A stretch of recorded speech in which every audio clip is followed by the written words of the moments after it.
Olá, amigos, tudo bem? Estamos na primeira temporada do podcast Ecocardiografia e Cirurgia Cardíaca no Dia a Dia.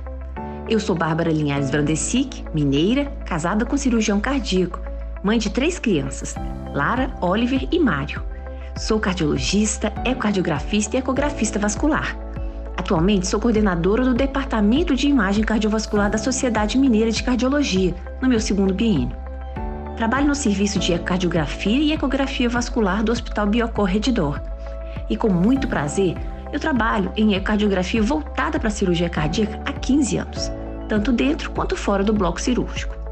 E esse podcast é para você, ecocardiografista, que deseja aprender mais sobre o mundo da cirurgia cardíaca, para que seu exame seja mais fiel e completo. E para você, cirurgião, que deseja ampliar seus conhecimentos em ecocardiografia em sua análise de um laudo ecocardiográfico. Ou então para você, cardiologista e clínico, que busca um conhecimento mais amplo e profundo sobre o assunto. Você está no lugar certo. Ou seja, o nosso podcast será temático, com temas que serão apresentados, de um lado, por um ecocardiografista experiente e de outro, por um cirurgião cardíaco intervencionista. Assim, eu convidarei as referências nacionais nos assuntos para mostrarmos o que existe de mais valioso nessa conexão entre a ecocardiografia e a cirurgia cardíaca ou intervencionista. Então, vamos comigo nesse podcast fascinante? Tenho certeza de que será incrível.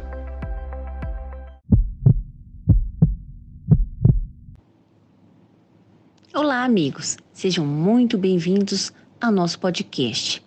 A nossa conversa de hoje vai tratar de uma doença degenerativa mixomatosa de amplo espectro clínico, muito frequente na população em geral, a doença mixomatosa da válvula mitral, cuja principal característica é o deslocamento sistólico posterior dos folhetos da válvula mitral.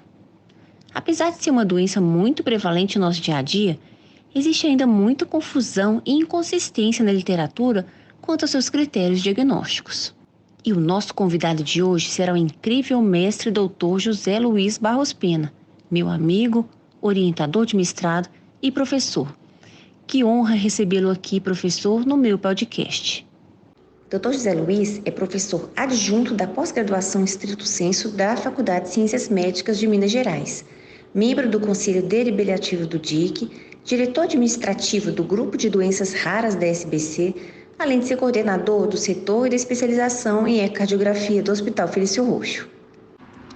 Olá, agradeço muito o convite da doutora Bárbara para participar desse podcast. Realmente, o prolapso da válvula mitral é um assunto muito instigante, né, que tem uma grande história, né? O Dr. Jacó Mendes da Costa descreveu essa condição como a síndrome do coração irritável em 1871 em soldados durante a Guerra Civil Americana, que eles apresentavam dor na região precordial, palpitações, cefaleias, e ele relacionou esses sintomas com a ausculta cardíaca, com o que ele chamou de quebra da primeira agulha. O termo entrou para os anais médicos há cerca de 60 anos, principalmente pelo Barlow e Red, que relacionaram esses estadios com uma disfunção da válvula mitral. Esse interesse cresceu muito com o surgimento da ecocardiografia, né? E mostrou que uma diversidade da apresentação clínica, várias variações anatômicas, diferentes modalidades diagnósticas, fizeram um quadro mais de confusão que elucidação.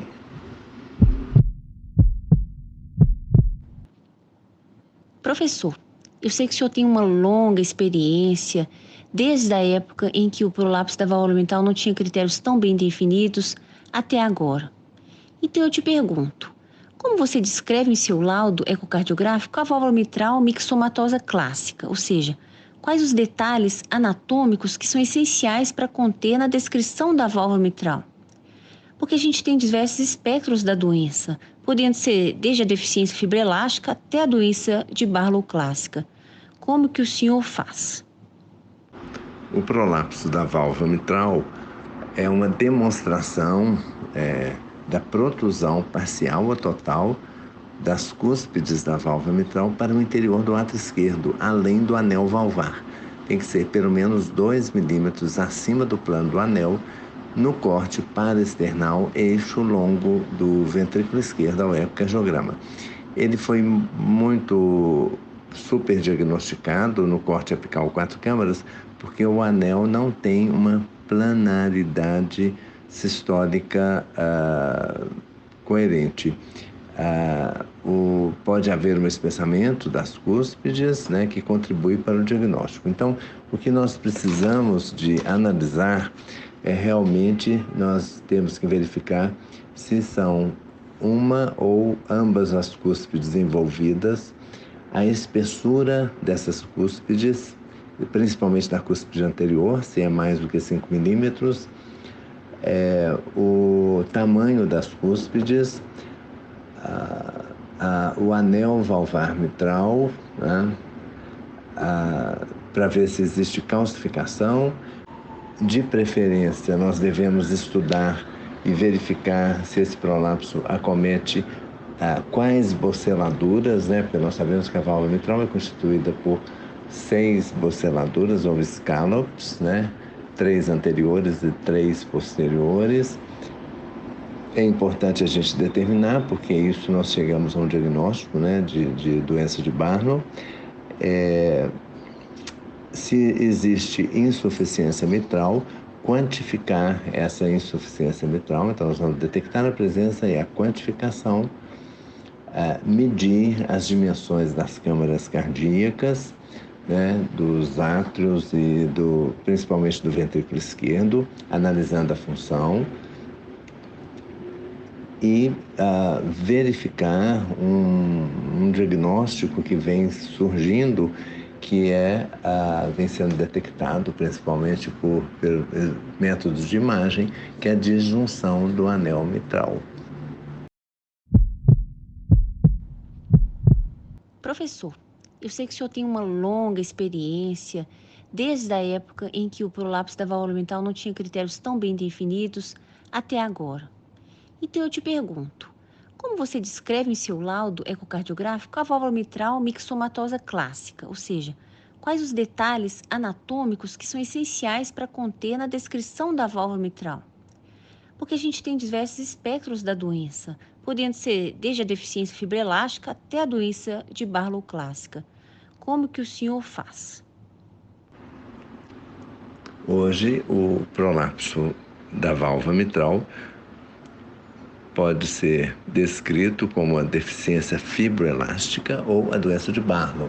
Deficiência fibroelástica, normalmente ela comete pacientes mais idosos, acima de 60 anos, né?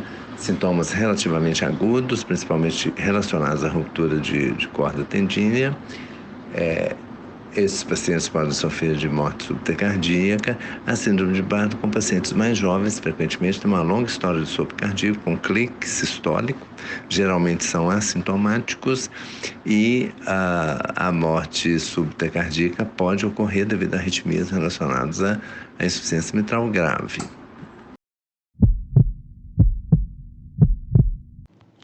E a última importância, e muito atual, o eco tridimensional.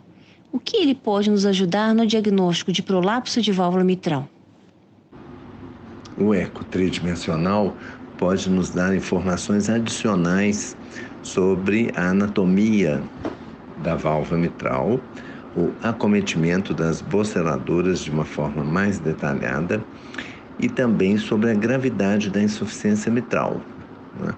E nós sabemos, por exemplo, que o eco transesofágico tridimensional é o padrão ouro para o planejamento cirúrgico, pela análise do anel valvar, tamanho do anel, detalhes das boceladuras, e que o cirurgião vai decidir se fará uma plastia corretiva ou não. Professor José Luiz, muito obrigada pela sua presença no nosso podcast.